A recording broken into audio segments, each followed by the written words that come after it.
ಅಂದ ಚಂದದ ಶ್ರೀಮಂತ ಹುಡುಗರಿಗೆ ಆಗ್ತಿದ್ಲು ರೀಲ್ಸ್ ರಾಣಿ ಸುಚಿತ್ರಾ ಬಲ. ಹೌದು, ಜ್ಯೋತಿಷಿ ಕಮಲಾಕರ್ ಭಟ್ ಜೊತೆ ಅಕ್ರಮ ಸಂಬಂಧಕ್ಕಾಗಿ ಕೊಲೆ ಮಾಡಿಸಿದ ಪ್ರಕರಣದಲ್ಲಿ ಜೈಲು ಪಾಲಾಗಿರುವ ಉತ್ತರ ಕನ್ನಡ ಜಿಲ್ಲೆಯ ಸಿದ್ದಾಪುರ ಮೂಲದ ಸುಚಿತ್ರಾ ಕುರಿತು ಮತ್ತೊಂದು ಸ್ಫೋಟಕ ಮಾಹಿತಿ ಬೆಳಕಿಗೆ ಬಂದಿದೆ. ಪಡ್ಡೆ ಹುಡುಗರನ್ನ ಬಲೆಗೆ ಬೀಳಿಸಲು ಸುಚಿತ್ರಾ ಮಾಸ್ಟರ್ ಪ್ಲಾನ್ ರೂಪಿಸಿಕೊಂಡಿದ್ಲು ಅನ್ನೋದು ತನಿಖೆಯಲ್ಲೇ ಬಹಿರಂಗವಾಗಿದೆ ಅಂತ ಮೂಲಗಳಿಂದ ತಿಳಿದು ಬಂದಿದೆ.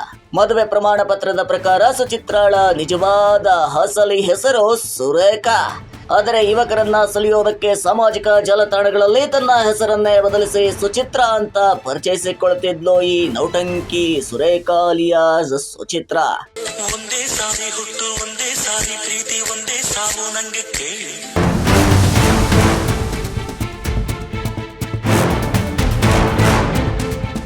ಸುರೇಖಾ ಎಂಬಾಕೆ ನನ್ನ ಅಕ್ಕ. ನಾವು ಟ್ವಿನ್ಸ್. ಅಕ್ಕ ಸಾವನ್ನಪ್ಪಿದ ಬಳಿಕ ಮಕ್ಕಳನ್ನ ನಾನು ನೋಡಿಕೊಳ್ಳುತ್ತಿದ್ದಾನೆ. ನನಗೆ ಇನ್ನೂ ಮದುವೆನೇ ಆಗಿಲ್ಲ ಅನ್ನೋ ಕತೆ ಹೇಳಿ ಪಡ್ಡೆ ಹುಡುಗರನ್ನ ಸೆಳೆತಿದ್ಲು ಅನ್ನಲಾಗ್ತಾ ಇದೆ ಈ ಸುರೇಖಾ ಅಲಿಯಾಸ್ ಸುಚಿತ್ರಾ. ಸಾಮಾಜಿಕ ಜಾಲತಾಣಗಳ ಮೂಲಕವೇ ಪಡ್ಡೆ ಹುಡುಗರನ್ನ ಸಂಪರ್ಕ ಮಾಡೋದು ಸುಚಿತ್ರಳ ಮುಖ್ಯ ತಂತ್ರವಾಗಿತ್ತು. ಮೊದಲಿಗೆ ಚಂದದ ಯುವಕರ ಫೋಟೋಗಳಿಗೆ ಕಮೆಂಟ್ ಮಾಡೋದು, ನಂತರ ಮೆಸೆಂಜರ್ನಲ್ಲಿ ಸ್ನೇಹ ಬೆಳೆಸೋದು, 2-3 ತಿಂಗಳು ಚಾಟಿಂಗ್ ನಡೆಸುತ್ತಾ ಅವರ ವೈಯಕ್ತಿಕ ಹಾಗೂ ಆರ್ಥಿಕ ಹಿನ್ನೆಲೆ ಬಗ್ಗೆ ಮಾಹಿತಿ ಸಂಗ್ರಹಿಸುವುದನ್ನ ಮಾಡ್ತಾ ಇದ್ಲು ಅಂತ ಪೊಲೀಸರು ತಿಳಿಸಿದ್ದಾರೆ. ಹುಡುಗರ ಜೊತೆ ಚಾಟಿಂಗ್ ಮಾಡಿ ಸಲಿಗೆ ಬೆಳೀತಿದ್ದಂತ ಭೇಟಿಯಾಗೋಣ ಅಂತ ಕರೆಸಿಕೊಂಡು ಆಪ್ತಳಾಗ್ತಿದ್ಲು. ಕೊನೆಗೆ ಹುಡುಗರನ್ನ ಮನೆಗೆ ಕರೀತಿದ್ಲು.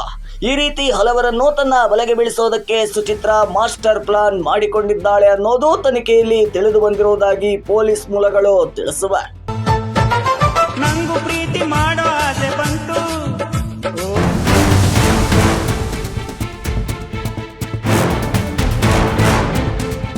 ಕಮಲಾಕರ್ ಭಟ್ ಮಾತ್ರವಲ್ಲದೆ ಕಲಬುರಗಿಯ ಜಮೀನ್ದಾರನ ಜೊತೆಗೂ ಸುಚಿತ್ರಾ ಲವ್ವೇ ಡವ್ವೇ ನಡೆದಿತ್ತು ಅನ್ನೋದು ಭಾನುವಾರ ಬಯಲಾಗಿತ್ತು.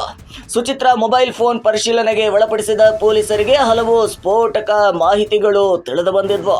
ಇದೀಗ ಆಕೆ ಹುಡುಗರನ್ನ ಬುಟ್ಟಿಗೆ ಬೆಳೆಸಿಕೊಳ್ಳುತ್ತಿದ್ದು ಹೇಗೆ ಅನ್ನೋದು ಬಯಲಾಗಿದೆ. ಸದ್ಯ ಕಮಲಾಕರ್ ಭಟ್ ಪ್ರಕರಣದ ಹಿನ್ನೆಲೆ ಈಗ ಸುಚಿತ್ರಾ ನಡೆನುಡಿಗಳ ಬಗ್ಗೆ ಹೆಚ್ಚಿನ ತನಿಖೆ ನಡೀತಿದ್ದು ಆಕೆ ಸಂಪರ್ಕದಲ್ಲಿದ್ದವರ ವಿವರಗಳನ್ನ ಪೊಲೀಸರು ಸಂಗ್ರಹ ಮಾಡುತ್ತಿದ್ದಾರೆ. ಪ್ರಕರಣಕ್ಕೆ ಸಂಬಂಧಿಸಿದಂತೆ ಇನ್ನಷ್ಟು ಸ್ಫೋಟಕ ಸಂಗತಿಗಳು ಹೊರಬರುವ ಚಾನ್ಸಸ್ ಇದೆ ಅಂತ ಪೊಲೀಸ್ ಅಧಿಕಾರಿಗಳು ತಿಳಿಸಿದ್ದಾರೆ. ನನ್ನೆದೆಯ ತೋಟದಲ್ಲಿ ಚೆಲುವಾಗಿ ನಿಂತೋಳೆ.